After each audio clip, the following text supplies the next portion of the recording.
আমাদের দেশের বেশিরভাগ মানুষ আর্জেন্টিনা ও ব্রাজিলকে চেনে শুধুমাত্র ফুটবল খেলার কারণে। তাই বিশ্বকাপ আসলে আমাদের দেশে 4 গ্রুপের লোক পাওয়া যায়। প্রথম গ্রুপ হচ্ছে আর্জেন্টিনা, দ্বিতীয় গ্রুপ হচ্ছে ব্রাজিল, আর তৃতীয় গ্রুপ হচ্ছে খেলাধুলা কিছুই বোঝে না, আর চতুর্থ গ্রুপ হচ্ছে হেটার্স। হেটার্স হওয়ার কারণ আছে, কারণ আমাদের ইসলামে এইসব খেলাধুলা নিয়ে কিছু বিধিনিষেধ আছে। যেমন বিশ্বকাপ আসলে আপনি এমন কিছু কথা শুনতে পারবেন বা আপনি শুনেছেন, কথাগুলো হচ্ছে ব্রাজিল এমন একটি দেশ যে দেশে আযান নিষিদ্ধ, আর্জেন্টিনা এমন একটি দেশ যে দেশে প্রকাশ্যে আল্লাহর নাম নেওয়া যায় না। কিন্তু এটা সত্যতা কতটুকু আপনি কি জানেন, নাকি না জেনে এইসব পোস্ট প্রতিনিয়তই শেয়ার করে যাচ্ছেন? চলুন আজকে সত্যিটা জেনে আসি। আর্জেন্টিনার দ্বিতীয় প্রধান ধর্ম হচ্ছে ইসলাম। কি অবাক হচ্ছেন? অবাক হওয়ার কিছু নেই, এটাই সত্যি। মেসি ম্যারাডোনার দেশ খ্রিস্ট ধর্মীয় হলেও তবে তাদের দ্বিতীয় প্রধান ধর্ম হচ্ছে ইসলাম।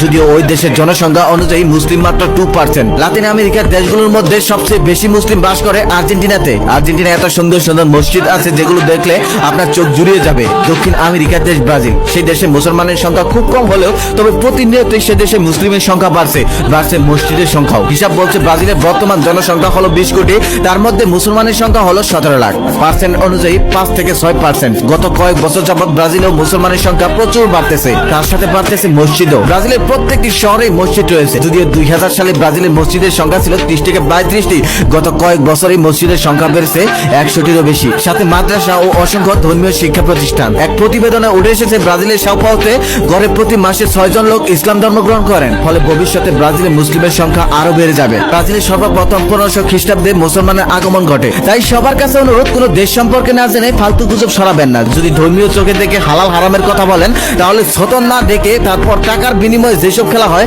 সে প্রত্যেকটা খেলাই নাজায়েজ। এমনকি নাটক সিনেমা দেখাও তো নাজায়েজ। কই, আমরা তো এগুলো প্রতিনিয়তই দেখছি।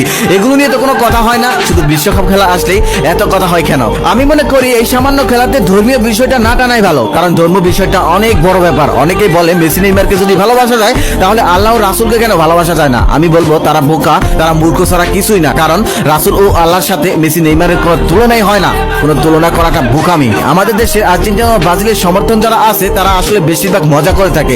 ফেসবুক, ইউটিউবে আপনারা যারা দেখেন, এগুলো আসলে সম্পূর্ণই মজা, ফান করে ভিডিওগুলো বানানো হয়। এগুলো সিরিয়াস নেওয়ার কোনো মানেই হয় না। আরো একটা কথা, হ্যাঁ, খেলা নিয়ে অবশ্যই কোনো বাড়াবাড়ি করা যাবে না। ভালো লাগার জিনিসটা ভালো লাগার জায়গাতেই রাখেন। আর যারা ইসলামিক মাইন্ড দিয়ে বিবেচনা করেন তাদের উদ্দেশ্যে আমার একটা কথা, মেসি নেইমারকে খারাপ বলে লাভ নেই। এগুলো না বলে হ্যাঁ আপনি এটা বলতে পারেন যে দেখো, আমাদের ধর্মে টাকা দিয়ে বা সতন না দেখে যে খেলাগুলো খেলা হয় এগুলো থেকে বিরত থাকতে বলা হয়েছে। তোমরা ফুটবল খেলা থেকে বিরত হয়ে আসো, কেন সময় নষ্ট করো? এইভাবে